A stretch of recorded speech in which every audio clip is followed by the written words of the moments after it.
Stocks overall are stable as I speak to you right now. The Russell is up about 0.3%. The S&P and the Nasdaq both just above the flat line, while the Dow is down 0.2%.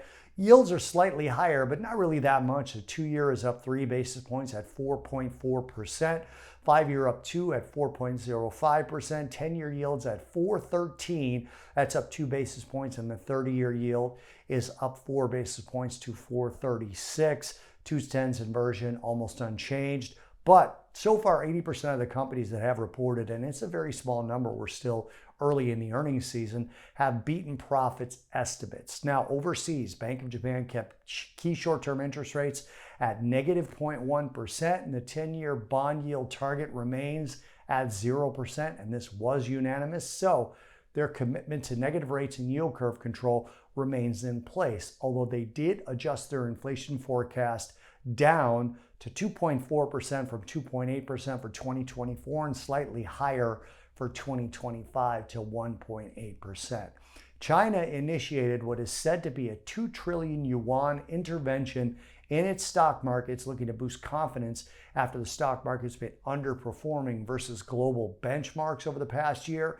And as you might expect, this bolstered mainland stocks, Hong Kong equities, and strengthened the yuan against other currencies.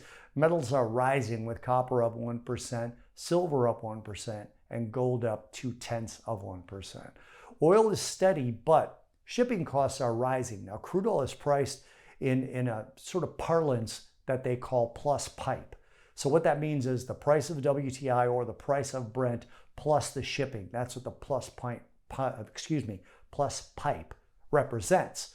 So with shipping costs rising, with diversions of transporters based on Red Sea struggles and elsewhere, you're looking at the possibility of prices at the pump rising going forward. WTI is up right now slightly for the third session in the last 4. Now, looking ahead, some big names today releasing earnings, with the big one being Netflix, Texas Instruments, also Intuitive Surgical, Baker Hughes, and 11 other companies with market caps over $1 billion.